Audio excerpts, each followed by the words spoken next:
Kami bersyukur untuk malam hari ini kami menikmati doa malam yang akan kami persembahkan kepada Tuhan. Pimpin kami semua ya Tuhan, lindungi dan bawa kami kepada kesempurnaan Tuhan. Dalam nama Tuhan Yesus Kristus kami berdoa. Haleluya. Amin.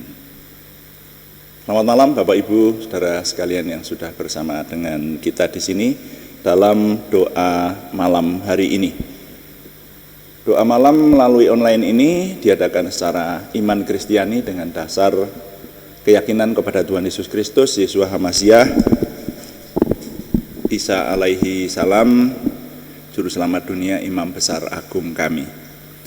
Firman Tuhan yang didokumentasikan dalam kitab suci Perjanjian Lama dan Perjanjian Baru menjadi pegangan kami, menjadi pegangan kita sekalian.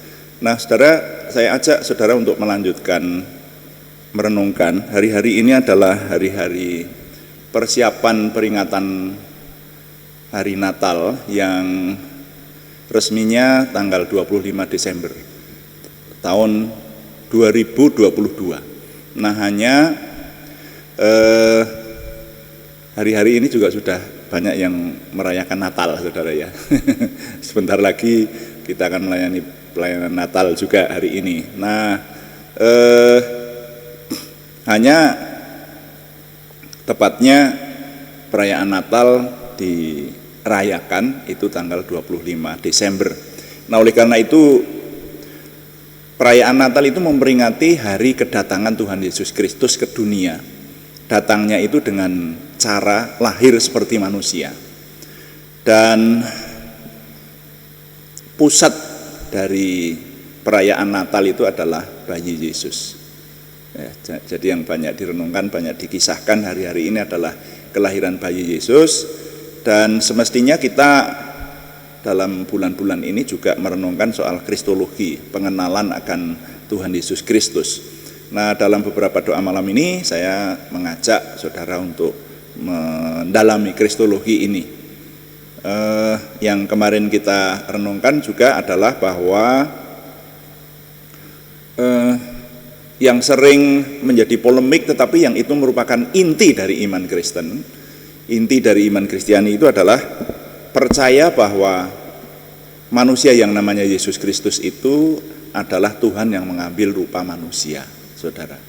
Nah, ini ada berbagai sudut pandang dari orang-orang yang tidak mau menerima, bahkan sering memusuhi atau mencemooh iman Kristiani adalah bahwa umat Kristiani itu dinilai sebagai umat yang menuhankan manusia, gitu. Nah, ini sudut pandang, ya, dari sudut pandang satu sudut pandang saya sebut seperti itu. Itu mengatakan bahwa umat Kristiani itu menuhankan manusia. Padahal manusia ya manusia, Tuhan ya Tuhan, seperti itu. Kalau itu saya setuju. Dari satu sisi, dari sudut pandang ini saya setuju. Tapi umat Kristiani itu nyatanya tidak berpikiran semacam itu. Prinsipnya tidak seperti itu. Tapi umat Kristiani percaya bahwa Yesus itu bukan manusia yang dituhankan, tapi Tuhan yang mengambil rupa manusia. Jadi kebalik konsepnya, ya. Yang satu sisi sudut pandangnya adalah Yesus itu manusia, jadi manusianya dulu, lalu dianggap sebagai Tuhan. Bahkan ada yang membuat teori atau membuat sebuah mekanisme supaya kelihatan seperti sains seperti itu bahwa Yesus itu ditetapkan sebagai Tuhan. Jadi Yesus itu sebenarnya manusia, tapi ditetapkan sebagai Tuhan itu di Konsili Nisea, ya. Konsili itu pertemuan rohaniwan waktu itulah, gitu ya. Nah, itu lalu di konsili itu disepakati bahwa Yesus itu adalah Tuhan. Nah, saya katakan ini adalah teori yang salah. Saudara, kalau mau dijelaskan, kalau saudara ada yang mau memperdebatkan atau mendiskusikan lah tepatnya. Kalau perdebatan salah, kitab suci melarang orang Kristen berdebat. Tidak usah berdebat, tidak ada ujung pangkalnya, ya, masalah iman itu. Tapi kalau mendiskusikan untuk mencari kebenaran, bisa. Saya pun melayani yang semacam itu, saudara ya. Kalau ada yang mempertanyakan terus logikanya bagaimana? Yesus itu Tuhan yang mengambil rupa manusia. Nah, ini yang hari-hari ini banyak dibicarakan memperingati hari Natal ini. Nah, Tuhan Yesus itu dikisahkan sebagai Tuhan mulai dari perjanjian lama sampai perjanjian baru itu jauh sebelum Konsili Nisea, Saudara. Jauh. Ya, bukan hanya itu yang kemudian ditetapkan sebagai Tuhan seperti itu, tidak seperti itu. Nyatanya tidak seperti itu. Kalau ada orang yang memaksakan kehendak bahwa itulah yang menetapkan Yesus sebagai Tuhan, itu Konsili Nisea itu, ya silahkan aja. Tapi saya mempercayai faktanya tidak seperti itu. Itu ya. Jadi Yesus dianggap, atau Yesus tepatnya diterima sebagai Tuhan itu jauh sebelum Konsili Nisea. Nah, yang hari-hari ini saya ajak saudara untuk merenungkan adalah kita belajar supaya ini memantapkan keimanan kita, khususnya umat Kristiani, yaitu tentang kuasa Tuhan Yesus yang diperlihatkan pada waktu Tuhan Yesus ada di bumi. Ini memantapkan bahwa Yesus Kristus itu manusia tetapi memiliki sifat-sifat ilahi, dan sifat-sifat ilahi yang dia perlihatkan kepada dunia itu adalah kuasanya yang tidak bisa ditiru oleh siapapun. Nah, beberapa nanti akan kita renungkan dalam beberapa hari ini, saudara ya. Kuasa yang paling tidak bisa dibantah kalau menurut saya adalah menghidupkan orang mati yang sudah 4 hari dalam kubur, dan dia sendiri mati dari kebangkitan, memperlihatkan diri kepada banyak murid dan naik ke surga, memberikan Roh Kudus kepada kita. Itu tidak bisa dibantah. Kalau itu oleh anugerah Tuhan, kalau ada orang yang bertanya, mau diskusi sama saya melayani. Karena ini merupakan inti dari iman Kristiani. Nah, yang sore hari ini ingin saya ketengahkan, judul renungannya adalah belajar iman dari aparat. Belajar iman dari aparat. Yang namanya aparat itu kalau di Indonesia ya, kalau tidak tentara ya polisi, saudara ya, atau petugas negara gitu ya, aparat negara gitu ya. Tapi biasanya yang orang gampang mengingat itu kalau menyebut aparat itu mesti petugas negara yang pegang senjata. Wah, itu terus ya, kalau diperjelas ya aparat kepolisian atau aparat kemiliteran, seperti itu. Nah, mari kita baca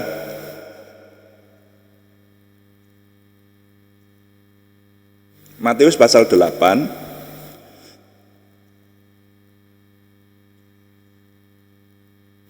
silahkan dicari saudara yang membuka kitab suci. Matius pasal 8, kita akan baca ayat 5 sampai 13. Saya baca untuk kita sekalian. Ketika Yesus masuk ke Kapernaum, datanglah seorang perwira mendapatkan dia dan memohon kepadanya, "Tuan, hambaku terbaring di rumah karena sakit lumpuh dan ia sangat menderita." Yesus berkata kepadanya, "Aku akan datang menyembuhkannya." Tetapi jawab perwira itu kepadanya, "Tuan, aku tidak layak menerima Tuan di dalam rumahku. Katakan saja sepatah kata, maka hambaku itu akan sembuh. Sebab aku sendiri seorang bawahan, dan di bawahku ada pula prajurit. Jika aku berkata kepada salah seorang prajurit itu, 'Pergi,' maka ia pergi. Dan kepada seorang lagi, 'Datang,' maka ia datang. Ataupun kepada hambaku, 'Kerjakanlah ini,' maka ia mengerjakannya."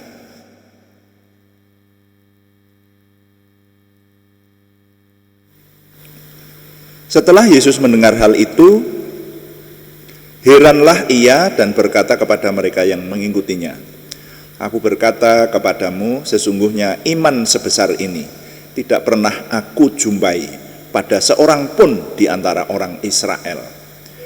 Aku berkata kepadamu, banyak orang akan datang dari timur dan barat dan duduk makan bersama-sama dengan Abraham, Ishak dan Yakub di dalam kerajaan surga, sedangkan anak-anak kerajaan itu akan dicampakkan ke dalam kegelapan yang paling gelap. Di sanalah akan terdapat ratap dan kertak gigi. Lalu Yesus berkata kepada perwira itu, pulanglah, dan jadilah kepadamu seperti yang engkau percaya. Maka pada saat itu juga sembuhlah hambanya. Sampai di sini pembacaan saya. Jadi saudara, mari belajar dari iman aparat. Hanya yang saya garis bawahi, kita garis bawahi sebetulnya ini adalah kuasa Tuhan Yesus itu loh. Jadi Tuhan Yesus itu waktu itu sudah dikenal sebagai seorang rabi atau guru rohani di lingkungan umat keturunan Abraham, Ishak dan Yakub, dan kerap menyembuhkan orang, sudah dikenal seperti itu. Makanya dikatakan nanti kalau kita membaca kitab Injil ini, kemana Yesus pergi itu banyak orang mengikuti, selebritis betul Yesus itu saudara ya. Karena sudah jadi banyak buah bibir orang lah, terkenal seperti itu di antara banyak rabi yang ada. Makanya para rabi atau para ahli Alkitab itu jadi benci kepada Yesus karena itu, kalah populer ya. Kalau kalah populer rezeki mereka bisa turun rupanya, seperti itu loh. Nah sehingga mereka membenci Tuhan Yesus sampai menyalib, itu seperti itu ceritanya. Nah di sini yang akan kita renungkan lebih dalam adalah kuasa Tuhan itu loh. Jadi ada seorang perwira Kapernaum, ini yang namanya daerah Kapernaum itu bukan daerah umat pilihan Tuhan, di luar daerah atau negara di mana keturunan Abraham, Ishak dan Yakub tinggal. Jadi pada zaman itu disebut daerah kafir, orang-orang yang tidak mengenal Tuhan. Tapi perwira Kapernaum itu berkata kepada Tuhan Yesus, Tuhan, hambaku sakit dan sangat menderita. Kalau dikatakan sangat menderita, saudara-saudara, ini berarti dia kira-kira menderita stroke berat gitu loh. Jadi untuk gerak saja sakit, sangat menderita. Nah lalu Tuhan berkata, baik, aku akan datang menyembuhkannya. Tapi yang mengherankan, perwira itu berkata, jangan Tuhan. Apa alasannya? Dia berkata, aku tidak layak menerima Tuhan di rumahku. Nah ini, mari kita yang penting ini. Perwira itu merasa kalau Tuhan itu datang ke rumahnya, tidak layak dia. Terlalu besar keberadaan atau eksistensi Tuhan Yesus Kristus itu dibanding dengan perwira itu. Padahal dia seorang komandan pasukan mestinya, ya. Tidak tahu komandan peleton atau komandan regu atau komandan batalion, tapi tetap dia adalah seorang pimpinan. Itu pun dia dengan rendah hati berkata, engkau lebih tinggi dari aku. Nah jadi saya menggarisbawahi ini penyembahan, saudara. Kalau kita menyembah, meninggikan Tuhan, Tuhan kita anggap tinggi begitu dalam segala laku kita, hidup kita. Itulah penyembahan. Dan dia menjelaskan perwira ini, aku tahu bahwa aku seorang bawahan Tuhan, tapi aku juga mempunyai bawahan lagi. Dan kalau aku berkata kepada bawahanku itu, pergi ke sana, dia pergi. Atau datang kemari, dia datang. Kepada hambaku kalau aku berkata, lakukan ini, dia mengerjakannya. Jadi sekarang, ini kalau saya ucapkan dengan bahasa saya, sekarang aku memohon hambamu yang sangat kecil dan hina dan lebih rendah ini, memohon kepada Tuanku sebuah pribadi yang aku sembah, aku tinggikan, yang luar biasa, yang sampai aku sendiri kalau menerima di rumahku tidak layak hambamu ini menerimanya. Saya mohon Tuanku mengucapkan sepatah kata saja, maka hambaku itu akan sembuh. Wah, ini yang kemudian digarisbawahi oleh Tuhan Yesus dengan berkata, wah, iman sebesar ini tidak pernah aku jumpai bahkan di antara umat pilihan Tuhan, di antara keturunan Abraham, Ishak dan Yakub. Ya, jadi di antara orang Israel tidak ada iman yang sebesar ini, mengagungkan Tuhan dan percaya. Nah itu loh. Kalau Tuhan Yesus mengucapkan sepatah kata saja, maka hambanya akan sembuh. Nah ini iman, ini percaya artinya. Nah itu loh. Makanya kisah ini menjadi salah satu kisah favorit saya. Karena kalimat yang ada di situ itu akhirnya saya simpan menjadi kalimat Tuhan yang diberikan kepada kita, kepada saya.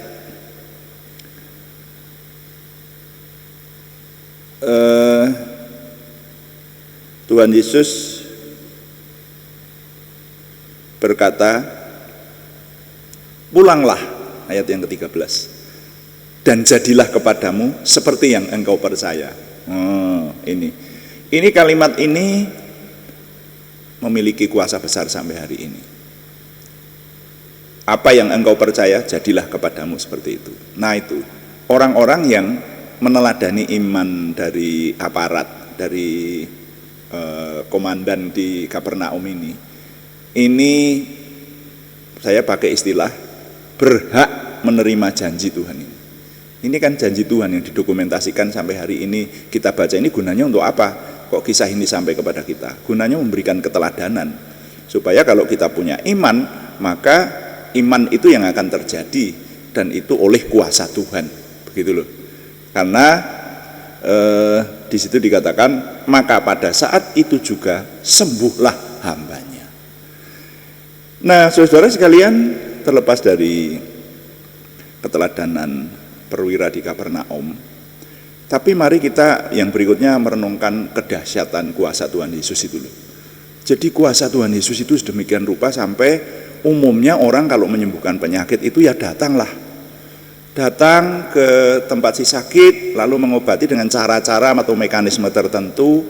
Ya, paling tidak kalaupun Tuhan Yesus itu punya kuasa, ya datang ke dekatnya dan berkata, sembuhlah engkau, paling tidak seperti itu, atau menjamah atau gimana, atau mengolesi dengan minyak seperti itu. Tapi ini kuasa Tuhan Yesus ini dahsyat luar biasa. Tuhan Yesus berkuasa dari jauh, hanya mengatakan bahwa pulanglah dan jadilah kepadamu seperti yang engkau percaya. Lalu dikatakan hamba dari perwira Kapernaum itu sembuh. Wah, jadi kuasa yang seperti ini yang tidak ada di tokoh agama yang lain, tidak ada di tokoh rohani, di keyakinan lain kalau menurut saya.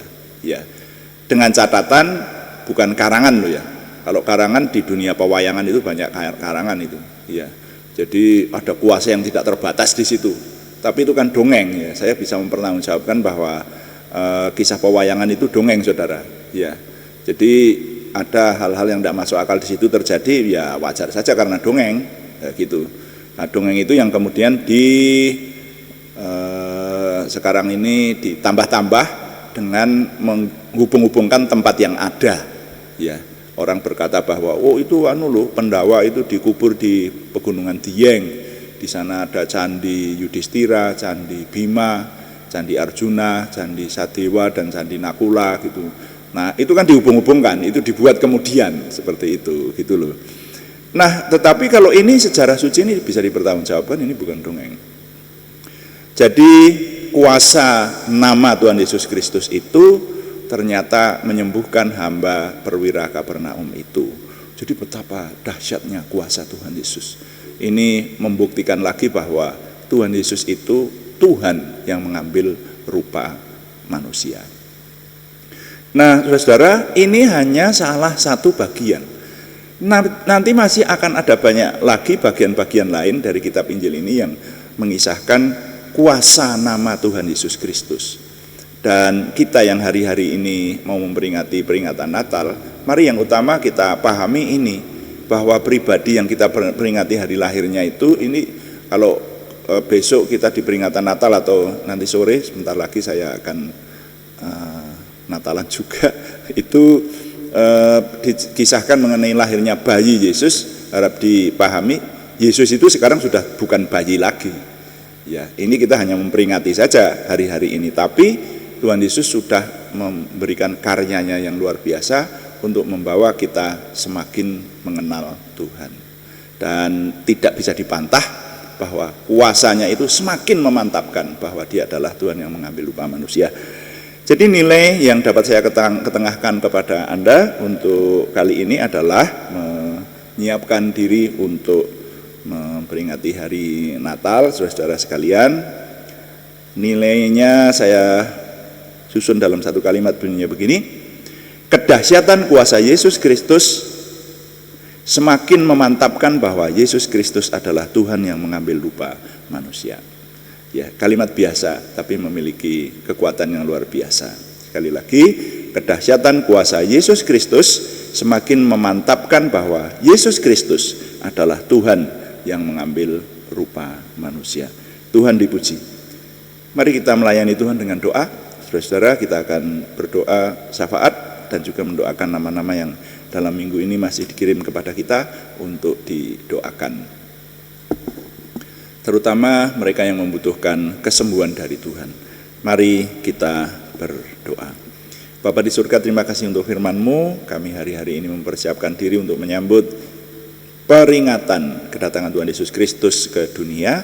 Berkati kami semua supaya kami, terutama hati kami, hidup kami, dapat mempersiapkan diri untuk memuliakan, menyembah Tuhan. Dan ketika kami memperingati hari lahir atau hari kedatangan Tuhan Yesus di dunia dengan cara lahir dari perempuan, dari Maria, kami mohon Tuhan yang menolong kami, sehingga kami semakin memahami akan kedahsyatan kuasa Tuhan Yesus. Terima kasih. Sore hari ini kami merenungkan satu lagi bukti bahwa Tuhan Yesus adalah manusia yang memiliki sifat-sifat ilahi yang tidak bisa ditiru oleh orang lain. Karena itu kami semakin percaya bahwa Tuhan Yesus adalah Tuhan yang mengambil rupa manusia. Kami bersyukur untuk semua yang Tuhan anugerahkan dapat kami renungkan.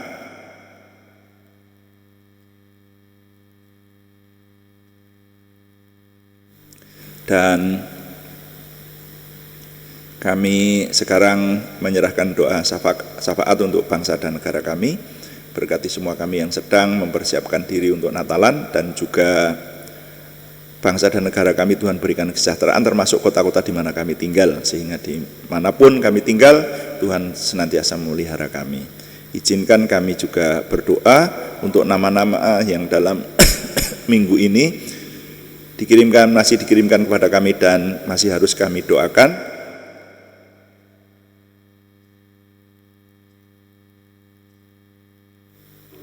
Terutama mereka yang membutuhkan kesembuhan dari Tuhan. Kami berseru dalam nama Tuhan Yesus Kristus, Yeshua HaMasyiah, Tuhan memberikan kesempurnaan kesembuhan kepada saudara kami Aryati Wirawan, saudara kami Arnis Setiawati, saudara kami Budi Suswanti, saudara kami Yohanes Sutarman, saudara kami Meske Tombek Sutekno Hadiwijaya, saudara kami Elizabeth Sri Mintawati Indah Porwaning Tias, semuanya di Purwodadi. Untuk saudara kami Anak Alego Vanowibowo, saudara kami Hendri Dwi Laksono yang ada di sebuah rumah sakit di Surakarta, saudara kami, orang tua kami Iin Kadarisno, semuanya di Salatiga. Juga untuk saudara kami Siti Rondia, saudara kami Cahyani Bagiowati, semuanya di Semarang. Tuhan yang memberikan kesempurnaan kesembuhan. Bahkan juga untuk nama-nama yang belum kami sebutkan lagi, tapi yang bersama dengan kami merindukan kesembuhan dari Tuhan. Tuhan yang memberikan kesempurnaan kesembuhan itu. Juga pergumulan yang lain, yaitu pergumulan selain kesembuhan dari saudara kami Yohana Asri Sabtorini, Tuhan yang memberkati, memberikan jalan keluar sesuai dengan limpah rahmat-Mu yang besar. Terima kasih Bapa, semua yang kami kerjakan, kami mohon Tuhan yang memberkati, sehingga kami dapat mengerjakannya menuju kepada kesempurnaan, yaitu kesempurnaan Tuhan sendiri. Kami mengucap syukur dengan ini setiap hari. Tuhan memberikan kepada kami semakin memiliki pengenalan akan Tuhan, percaya diri bersama Tuhan, optimisme, antusiasme, semangat dan bergairah menyambut masa depan kami untuk menang bersama dengan Tuhan. Kami mohon Tuhan yang menyempurnakan doa kami oleh pertolongan dan pimpinan Roh Kudus, karena semuanya kami persembahkan dengan mantap percaya dalam nama Tuhan Yesus Kristus Juru Selamat kami. Haleluya. Amin. Demikian doa malam hari ini, saudara-saudara sekalian, dan tetap kami selalu memberitahukan di setiap doa malam ini bahwa doa malam dilaksanakan setiap hari, Senin sampai Sabtu, jam 6 atau jam 18 waktu Indonesia Barat. Saudara yang ingin mengikuti secara live streaming, silahkan pada jam-jam tersebut. Keuntungannya bisa masuk di kolom chatting kami dan berkomunikasi dengan kami dan tim yang ada di sini. Dan ada juga doa pagi, yang tidak bisa doa malam, silahkan mengikuti doa pagi jam 5, saudara-saudara ya. Biasanya sekitar 40-45 menit lah seperti itu. Isinya juga penyembahan, merenungkan firman Tuhan, bahkan yang doa pagi itu kita bertekad menyelesaikannya dari Kejadian sampai Wahyu, saudaranya. Sekarang sampai di kitab 1 Raja-Raja. Yang mengikuti doa pagi sudah merasakan betapa besarnya anugerah Tuhan, kita dapat menimba banyak kunci kemenangan hidup dari firman Tuhan itu. Silakan saudara bagikan kepada orang-orang lain di seputaran Anda untuk mengikutinya, supaya yang diberkati bukan hanya kita, tapi lebih banyak lagi orang diberkati. Puji Tuhan, semakin banyak yang setia mengikuti. Terima kasih untuk semua yang mendukung. Tetap kami harapkan dukungan Anda, setidaknya dukungan doa. Juga terima kasih yang belum memberikan subscribe, berkenan memberikan subscribe, like, komen, dan share. Bagikan kepada teman-teman yang lain di seputaran Anda. Pergaulan rohani Anda di grup WA Anda, silahkan dibagikan link yang ada sehingga mereka mengenal doa pagi dan doa malam kita. Demikian malam hari ini. Selamat mempersiapkan peringatan hari Natal. Tuhan memberkati. Amin.